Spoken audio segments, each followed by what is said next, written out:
देखिए हर खबर यहीं पर, सब्सक्राइब कीजिए TV9 भारतवर्ष। अब आपको यह समझना होगा कि आखिर वास्तविक नियंत्रण रेखा पर गोली क्यों नहीं चलती और चीन ने बगैर गोली चलाए ऐसे जानवरों की तरह हमला क्यों किया। हालांकि उसको जवाब जानवरों को जैसे जवाब दिया जाता है वैसे भारतीय सेना ने दे दिया, क्योंकि भारतीय सेना दुनिया की सबसे डिसिप्लिन्ड और सबसे कामयाब फौज है किसी भी टेरेन में, तो जानवर क्या चीज है उसके आगे। लेकिन दरअसल भारत और चीन के बीच में 3 संधियां हुई और इन संधियों का हमेशा चीन ही उल्लंघन करता है। क्या है वो संधियां, आप खुद देखें। पहली संधि 1993 में 1993 में हुई, जिसमें कहा गया कि अगर कोई सैनिक दूसरे की सीमा में घुस जाता है तो कोई गोली नहीं चलाएगा, उसे बैनर दिखाकर सावधान करना होगा। लेकिन चीन ने गलवान और पैंगसोंग में ऐसा नहीं किया। पीएलए ने टेंट लगाया, वहां बैठ गए, जबकि उसे ऐसा नहीं करना था। दूसरी संधि 1996 में हुई, जिसमें कहा गया कि अगर किसी की सेना दूसरे के क्षेत्र में आती है और जाने को तैयार नहीं होती है तब क्या करना होगा। इसमें कहा गया कि स्थिति में दोनों सेनाओं को वहीं रुकना होगा, मिलिट्री और डिप्लोमेटिक बात से हल निकालना होगा। इसमें यह भी कहा गया कि सीमा के 2 किलोमीटर दोनों तरफ गोली नहीं चलाई जा सकती और ना ही ब्लास्ट किया जा सकता है। तीसरी संधि 2013 की है, जिसमें कहा गया कि जहां सीमा तय नहीं है वहां एक दूसरे को पेट्रोल करने से कोई नहीं रोकेगा। खैर, ये आपके सामने है, लेकिन इसके बावजूद चीन सारी संधियों का उल्लंघन करता है और न जाने क्या सोचता है। खैर, सवाल उठता है कि गोली न चलाने से भी गंभीर बात नहीं है। आप गोली ना चलाएंगे लेकिन कटीले तार और रॉड से हमला करेंगे तो क्या होगा। 20 जवान शहीद हो गए। अब आपको ले चलते हैं इन शहीदों के घर।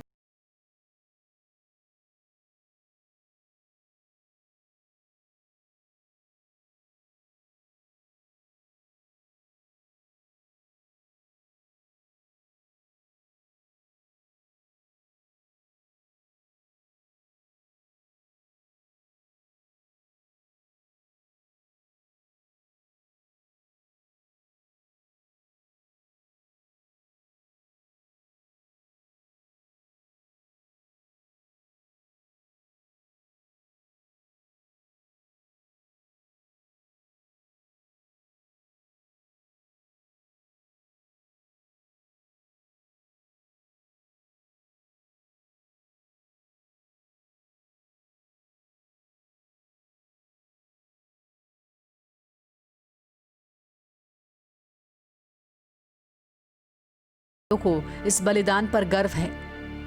माता पिता का सपना था कि बेटा आर्मी ज्वाइन करे और संतोष बाबू ने 10 साल की उम्र में ही सैनिक स्कूल में दाखिला लेकर घर वालों का सपना पूरा कर दिया।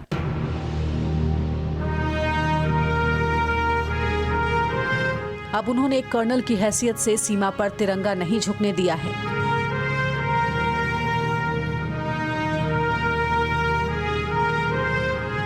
तेलंगाना के सूर्यपेट के रहने वाले संतोष बाबू वो शूरवीर थे जिन्होंने चीन के कर्नल से स्टैंड ऑफ दूर करने पर बात भी की।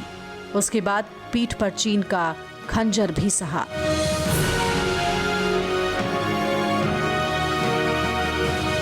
गलवान घाटी में शहीद हुए 20 जाबाजों में 12 जवान बिहार रेजिमेंट के थे, जिस रेजिमेंट के कमांडिंग अफसर थे कर्नल संतोष बाबू।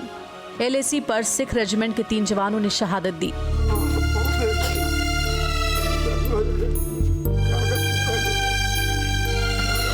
जैसे जैसे शहादत की खबर फैलने लगी वैसे वैसे मातम भी फैलने लगा। सहरसा के लाल कुंदन कुमार भी भारत माता की रक्षा में शहीद हो गए। चाचा अपने रिश्तेदारों को इस शहादत की खबर दे रहे हैं, लेकिन रुलाई रुकने का नाम नहीं ले रही।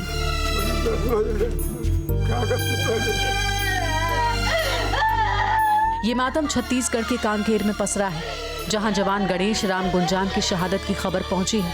गणेश के घर फोन आया और बताया गया कि इस बहादुर जवान ने चीनी सैनिकों से जमकर लोहा लिया और बुरी तरह जख्मी हो गए, लेकिन जख्म गहरे थे। गणेश ने सरहद की निगहबानी करते करते अपनी जान दे दी। मैं गणेश राम कुंजाम का साहब बोल रहा हूँ। आपका बच्चा जो है चीन ये है बॉर्डर में शहीद हो गए करके ना, उनको मैं बोला कि कहाँ पे है ऐसे करके ना, तो चीन बॉर्डर आप टीवी चैनल देखिए जहाँ पे जो युद्ध चल रहा है। तो मैं तुरंत जाके टीवी को ऑन करके देखा। पीठ में ऐसा खंजर घोंपा कि भारत ने अपने 20 सपूत खो दिए।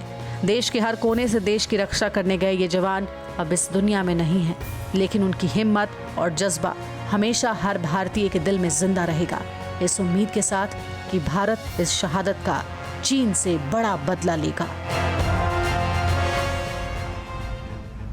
अड़ी सोमवार से शुक्रवार शाम 6 बजे सिर्फ TV9 भारतवर्ष पर।